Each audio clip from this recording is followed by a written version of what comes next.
मशहूर कुकरी शेफ़ रुचि शर्मा से तो आप मिल ही चुके हैं। 2 चैनलों में कुकरी प्रोग्राम चलाने वाली रुचि शर्मा के रेसिपी को एक दर्शक ने हाल ही में चैलेंज किया। दर्शक थे सर्वेश नारंग। सर्वेश द्वारा चैनल को लिखा गया खत कुछ यूँ था। अव्वल तो आपको अपने कार्यक्रम में यह बताना चाहिए कि किस व्यंजन को कितने साल का आदमी खा सकता है। मधुमेह, रक्तचाप और बदहजमी वालों के लिए अलग से निर्देश होने चाहिए। आपकी विशेषज्ञा आध घंटे में मुश्किल से मुश्किल व्यंजन बनाकर पर्स लटकाकर चली जाती हैं। यह दर्शकों के प्रति सरासर अन्याय है। रुचि ने पिछले हफ्ते दलिया भरी आलू की टिक्की बनाया था और उस व्यंजन की विधि कुछ इस प्रकार थी, उसका रेसिपी कुछ इस प्रकार था। 4 उबले आलू, दलिया, ब्राउन ब्रेड, नमक स्वाद के अनुसार, थोड़ी सी सूजी, लाल मिर्च, जीरा, चाट मसाला, हरी मिर्च, हरा धनिया, रिफाइंड तेल। तो ये था उसका इंग्रेडिएंट्स उस डिश का, और डिश का नाम था दलिया भरी आलू टिक्की। एक्चुअली हुआ यह था कि सर्वेश नारंग ने रुचि के उस रेसिपी को ट्राई किया था, दलिया भरी आलू की टिक्की। खाकर उनकी बूढ़ी माँ रात भर सो न सकी। हज़म होने में मुश्किल था। वो रात भर करवटें बदलती रहीं। उन्हें वायु और बदहज़मी का दौरा पड़ गया, इनडाइजेशन हो गया। प्रोग्राम निर्देशक के जोशी इस मामले में कोई लफड़ा नहीं चाहते थे। उनके मतानुसार ऐसे दर्शक को आमंत्रित किया जाना चाहिए और शो और चैनल के लिए यही बेहतर होगा कि सर्वेश को शो में बुलाकर रुचि उसको अपनी बात से कायल करे। इस प्रकार सर्वेश नारंग को अतिथि के हैसियत से बुलाया गया। अब रुचि के पास भी इसके सिवा और कोई चारा न था। उसने भी कमर कस ली। उस दिन वो ट्रेडिशनल ड्रेस में सज धज कर आई। अक्सर वो पाश्चात्य पोशाक में स्क्रीन पर आती है, मॉडर्न ड्रेस में आती है, पर उस दिन रुचि साड़ी ब्लाउज पहन माथे पर बड़ी सी बिंदी लगाकर पहुंची। कार्यक्रम के 20 मिनट पहले सर्वेश नारंग अपनी सफ़ेद कार में प्रकट हुए। कोई युवा तुर्क न था, तकरीबन 50 साल का परिपक्व व्यक्ति। शो आरंभ हुआ। रुचि बोलने लगी कि कैसे सुरुचि कार्यक्रम महिलाओं के साथ साथ पुरुषों और बच्चों का भी पसंदीदा है। उसने सर्वेश नारंग का परिचय देते हुए कहा कि सर्वेश हमारे व्यंजन में अपनी ओर से परिवर्तित विधि प्रस्तुत करने जा रहे हैं। सर्वेश ने काफ़ी आत्मविश्वास एवं सुथरेपन के साथ अपनी परिवर्तित विधि प्रस्तुत किया। वे कहने लगे, आलू की टिक्की हम सबका मनपसंद नाश्ता है, इसलिए ये ज़रूरी है कि इसे ऐसा बनाया जाए जिससे यह हल्का और सुपाच्य हो और हर उम्र के खाने वाले को हज़म हो जाए। रुचि मैम की व्यंजन विधि में मेरी तरफ से यह बदलाव पेश है। ऐसा कहते हुए सर्वेश ने आलू की पिट्ठी उठाकर उसे गोल गोल टिक्की का आकार दिया और दर्शकों को संबोधित करते हुए कहा, इसमें दलिए की जगह आप उबली हुई मूंग दाल और हरा धनिया भर सकती हैं। दूसरा सुझाव है, इसमें बारीक कटा प्याज भर सकती हैं। तीसरा तरीका है, आप इसमें कॉर्नफ्लेक्स भर सकती हैं। इसे तलने की बजाय छिछले तवे पर आप 1 चम्मच तेल में सेंक सकती हैं। सर्वेश ने बड़े कॉन्फिडेंस और सुथरेपन के साथ अपनी नई रेसिपी का विधि का डेमो प्रस्तुत किया। प्रोग्राम खत्म होने के बाद पूरे टीम ने रिवाज के मुताबिक सर्वेश द्वारा बनाया गया व्यंजन चखा। इसमें कोई शक न था कि आलू की यह नई टिक्की स्वादिष्ट और हल्की थी। रुचि का ईगो थोड़ा हर्ट हुआ, ज़रूर हुआ, लेकिन उसने भी उसे लाइटली ही लिया। आखिर उसने इस फील्ड में जो शानो शौकत हासिल की थी वो यूं ही सर्वेश नारंग के एक परिवर्तित रेसिपी से ख़त्म होने वाली थोड़ी ही थी। उस दिन सर्वेश और रुचि के बीच विजिटिंग कार्ड का आदान प्रदान हुआ, बस यूं ही फॉर्मेलिटी के नाम पर। वैसे दोनों में से किसी को भी परस्पर कोई अदम्य आकर्षण अनुभव नहीं हुआ। दिन बीतते गए। वैसे सर्वेश नारंग खाना बनाने और खाने को गैर ज़रूरी कामों की लिस्ट में रखते थे। उसके विचार में जो काम दूसरे लोग उससे अच्छा कर सकते हैं उसमें अपनी एनर्जी बर्बाद करना बेकार है। इतने सारे रेस्टोरां और टेक होम सर्विसेज के रहते खाना बनाना उसके हिसाब से समय की बर्बादी के अलावा कुछ न था।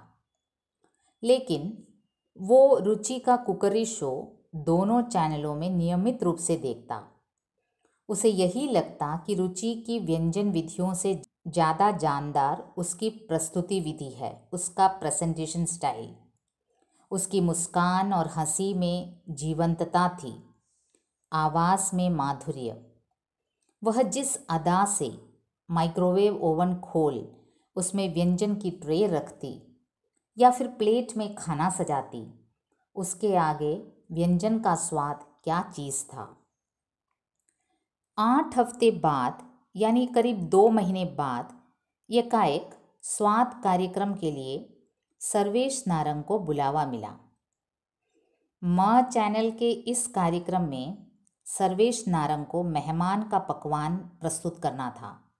पहले वाले कार्यक्रम में उसे उसके द्वारा लिखे खत के कारण इनवाइट किया गया था और कार्यक्रम का नाम था सुरुचि। 8 हफ्ते बाद दूसरे शो स्वाद में उसे गेस्ट के हिसाब से बुलावा आया। ये दोनों कार्यक्रम 2 अलग अलग चैनलों में संप्रेषित होता था, लेकिन कार्यक्रम की शेफ थी रुचि शर्मा। सर्वेश को न जाने क्यों लगा कि इस बुलावे के पीछे रुचि शर्मा का हाथ हो सकता है। सर्वेश का मन एक खोजी मन था। वो एक जर्नलिस्ट था, वो भी इन्वेस्टिगेटिव जर्नलिस्ट, खोजी पत्रकार। उसका इन्वेस्टिगेटिव माइंड रुचि शर्मा को और जानने को लालायित हुआ। वो स्वाद कार्यक्रम के लिए गेस्ट के रूप में पहुंचा और टीवी के छोटे पर्दे पर उसने कहा, रिमझिम फुहारों में आप कुछ मीठा कुछ नमकीन खाना चाहते हैं तो आज मैं आपको पुए और पकोड़े बनाने की विधि बताता हूँ। पुए को कई शहरों में गुलगुले भी कहा जाता है। अंग्रेज़ी में इसे डोनट कहते हैं। इसे बनाने का तरीका बहुत आसान है। सर्वेश की सक्रियता और दक्षता देखने लायक थी। ऐसा लगता था वो काफ़ी टैलेंटेड था कुकिंग में और एकदम कॉन्फिडेंस के साथ उसने एकदम पेशेवर अंदाज में, जैसे वो उसका प्रोफेशन हो, वो कहने लगा, थोड़ी सी सूजी, पिसी हुई चीनी, छोटी इलायची और सौंफ, आधे दूध आधे पानी के साथ घोल लें, 10 मिनट घोल को ढक कर रख लें। अब कढ़ाई चढ़ाते हैं, लीजिए हो गए 10 मिनट। इस प्रकार वो ऐसे पेश कर रहा था अपने डिश को जैसे वो एक प्रोफेशनल शेफ़ हो और मानो वो इस प्रकार का कार्यक्रम निरंतर करता हो। सर्वेश की कुकिंग में जो दक्षता थी वो देखने लायक थी। कुकिंग में उसका आत्मविश्वास देखकर लग रहा था वो एक प्रोफेशनल कुक है। और प्रोग्राम के बाद निर्देशक ने पूछा भी, क्या आप भी किसी होटल वगैरह से जुड़े हुए हैं? इस कार्यक्रम मेहमान का पकवान में सर्वेश ने 2 डिशेस बनाए थे और रुचि ने नोटिस किया कि उसने दोनों व्यंजन तले हुए बनाए थे जबकि उस दिन सर्वेश को रुचि के आलू की टिक्की के इसी बात पर एतराज़ था कि उसका व्यंजन तला हुआ है। रुचि से रहा न गया, उसने पूछ ही लिया, आपने अपने दोनों व्यंजन तले हुए बनाए हैं, जबकि उस दिन आपको इसी बात पर एतराज़ था कि मेरा व्यंजन तला हुआ है। इस पर सर्वेश ने उत्तर दिया, आपके व्यंजन में तलना ज़रूरी नहीं था, वह ऊपर से थोपा गया था। रुचि खिन्न हुई और उसने कहा, इस पर लंबी बहस हो सकती है। सर्वेश भी कोई कम न निकला, बोला, मैं आपको इतना वक्त नहीं दे सकता, और जेब से मोबाइल निकाला, समय देखा और बिना बाय कहे अथवा एक भी अतिरिक्त शब्द बोले चला गया। रुचि को उस आदमी से चिढ़ हुई।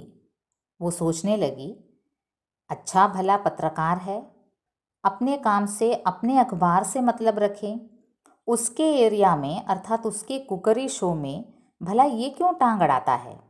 लेकिन रुचि के दिल में सर्वेश का ये एटीट्यूड कुछ अलग ही रुख ले रहा था। यह सत्य उसे कई दिन बाद पता चला कि उसके लिए हजारों प्रशंसकों के बावजूद इस एक आलोचक, इस एक क्रिटिक सर्वेश की असहमति क्यों अहम हो गई। मौसम बदले, रुचि के कार्यक्रम सुरुचि और स्वाद दोनों की सफलता बढ़ती गई। उसे खुद इस बात में आश्चर्य होता कि उसके प्रोग्राम में ऐसी क्या खासियत है कि उसकी रेटिंग इतनी बढ़ रही है। उस पर पैसा बरस रहा था, लेकिन दूसरी तरफ जिंदगी एकदम सूना सूना होता जा रहा था। फ्लैट में अकेली उसे लगता उसका जीवन मशीनों जैसा बनता जा रहा है। वह पढ़ी लिखी थी, उच्च शिक्षा प्राप्त की थी, लेकिन कलम की जगह कुरछल से जीविका कमा रही थी। खुद के फ्लैट में उसका किचन सूना रहता। कभी कभार चावल उबालती। उसे यकीन ही न होता कि टेलीविज़न की पाक कला विशेषज्ञा अपने घर में खाना बनाने में ज़रा भी यकीन नहीं करती। ऐसे में कुरियर वाले ने आकर उसे एक कार्ड थमाया। रुचि ने बेमन से कार्ड निकाला, यह सोचकर कि होगा किसी प्रशंसिका का। कार्ड में लिखा था, क्या तुम मेरी वैलेंटाइन बनोगी। कार्ड में सिग्नेचर देखा तो बिल्कुल अस्पष्ट, एकदम घसीट कर किया गया हस्ताक्षर, जो पढ़ने में ही नहीं आ रहे थे। बड़ी मुश्किल से पहला अक्षर स और अंतिम अक्षर ग समझ आया। आपको समझ आया किसका कार्ड था? हमें तो समझ आ गया। जिनको न समझ आया हो उनके लिए सस्पेंस। अगले एपिसोड में फिर मिलेंगे। बाय।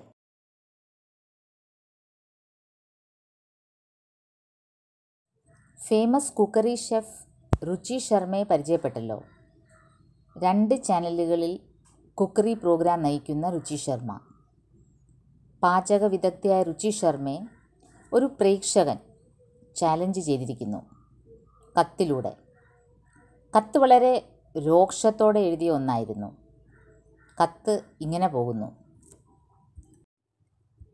अव्वल तो आपको अपने कार्यक्रम में यह बताना चाहिए कि किस व्यंजन को कितने साल का आदमी खा सकता है. मधुमेह, रक्तचाप और बदहजमी वालों के लिए अलग से निर्देश होने चाहिए.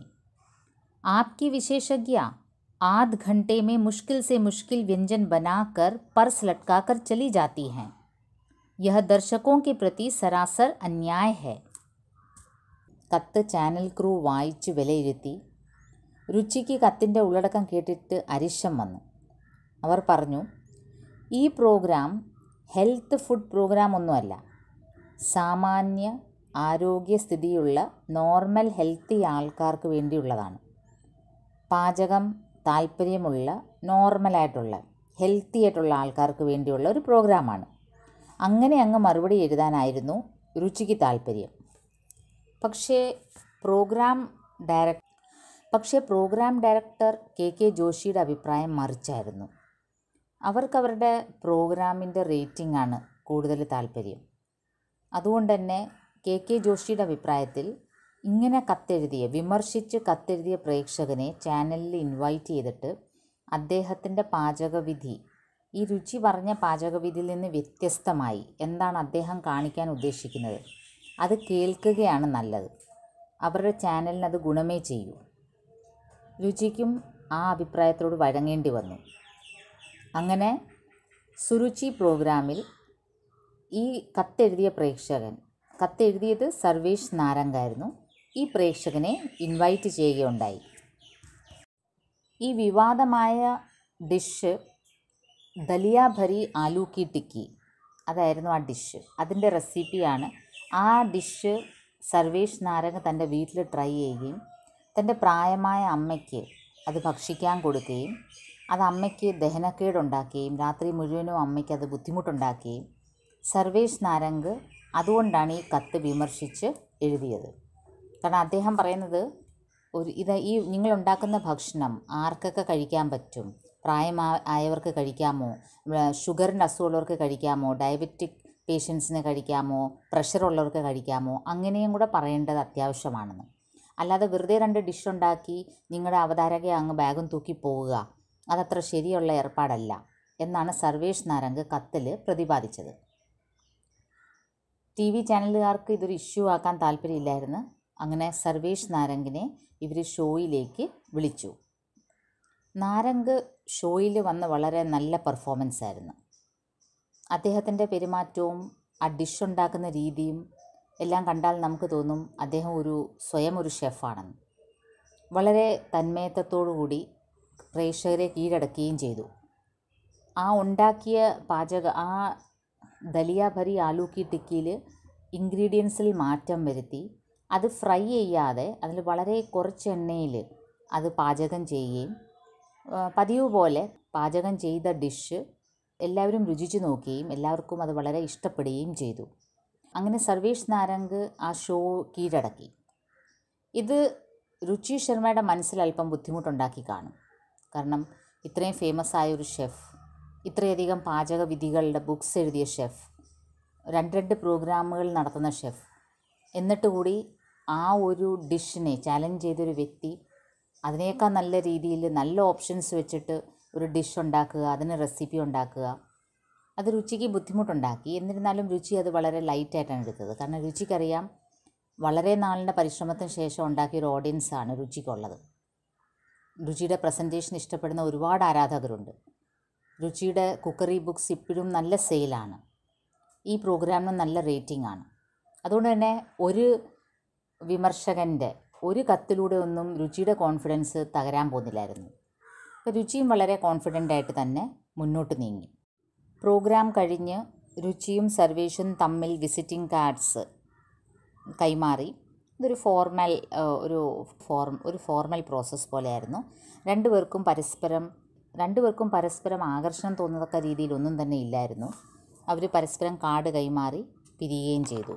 അങ്ങനെ ദിവസങ്ങൾ പോയിക്കൊണ്ടിരുന്നു. സർവേഷ് നാരംഗ് ബേസിക്കലി അദ്ദേഹത്തിന് ഈ പാചകം ചെയ്യുന്നത് വലിയ താല്പര്യമുള്ള വ്യക്തിയല്ലായിരുന്നു. അദ്ദേഹത്തിൻ്റെ ഫിലോസഫി എന്ന് വെച്ചാൽ നമ്മളെക്കാൾ നല്ലപോലെ പാചകം ചെയ്യാൻ അറിയുന്ന മറ്റുള്ളവരുള്ളപ്പോൾ നമ്മൾ അത് പരീക്ഷിച്ച് വെറുതെ ടൈം കളയേണ്ട കാര്യം ഇല്ല. അതുമാത്രമല്ല കുറേ റെസ്റ്റോറൻറ്റ്സ് ഉണ്ട്, ടേക്ക് ഹോം സർവീസസ് ഉണ്ട്. അപ്പോൾ അവിടെ നിന്നൊക്കെ നല്ല ഷെഫ് ഉണ്ടാക്കിയ ടേസ്റ്റി ഭക്ഷണം വരുത്താവുന്നതേ ഉള്ളൂ. അതുകൊണ്ട് ബേസിക്കലി അദ്ദേഹത്തിന് പാചകപ്രിയനൊന്നും അല്ലായിരുന്നു. പക്ഷേ ഈ രുചിയുടെ 2 ചാനലുകളിലും പ്രോഗ്രാംസ് മുടങ്ങാതെ സർവേഷ് കാണുമായിരുന്നു. അതെന്താണെന്ന് വെച്ചാൽ രുചിയുടെ ആ പ്രസൻറ്റേഷൻ സ്റ്റൈൽ അദ്ദേഹത്തിന് വളരെ ഇഷ്ടമായിരുന്നു. രുചി പാത്രങ്ങളിൽ ഡിഷിങ്ങിന് വെക്കുന്നതും മൈക്രോവേവൻ തുറക്കുന്നതും എന്തും രുചിയുടെ ആ ഒരു പ്രസൻറ്റേഷൻ സർവേഷിന് വളരെ ഇഷ്ടമായിരുന്നു. അതുകൊണ്ട് തന്നെ വലിയ പാചകത്തിൽ താല്പര്യം ഉള്ള ആളല്ലായിരുന്നിട്ട് കൂടി മുടങ്ങാതെ രുചി ശർമ്മയുടെ ഷോസ് അദ്ദേഹം കൃത്യമായി കാണുമായിരുന്നു. 8 ആഴ്ച കഴിഞ്ഞ് ഏകദേശം ഒരു 2 മാസം കഴിഞ്ഞ് സ്വാദ് പ്രോഗ്രാമിൽ നിന്ന് സർവേഷ് നാരംഗിന് ഒരു ഇൻവിറ്റേഷൻ വന്നു. മെഹമാൻ ക പക്വാൻ എന്ന ഒരു സെക്ഷനുണ്ട്.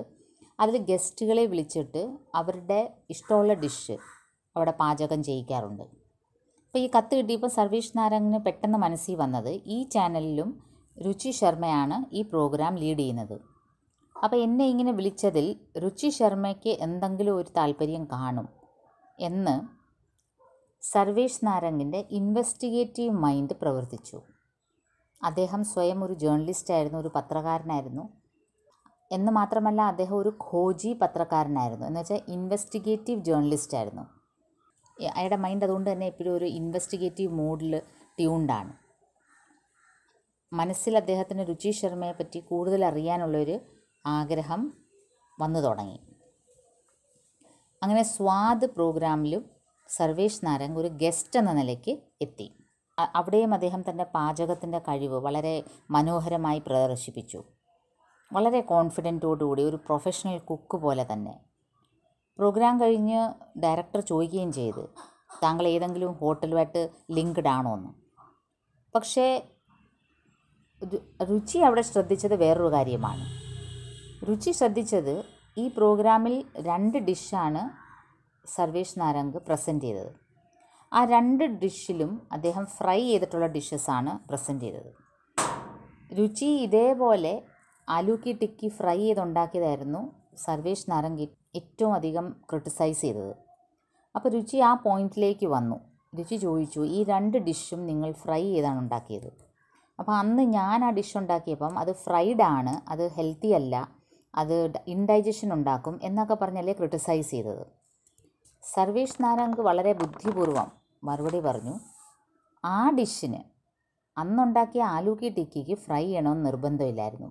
ഫ്രൈ എന്ന ഓപ്ഷൻ അതൊരു മേമ്പടിയായിട്ട് ഇങ്ങനെ വെച്ചതാണ്, അതതിന് യോജിക്കുന്നതല്ലായിരുന്നു.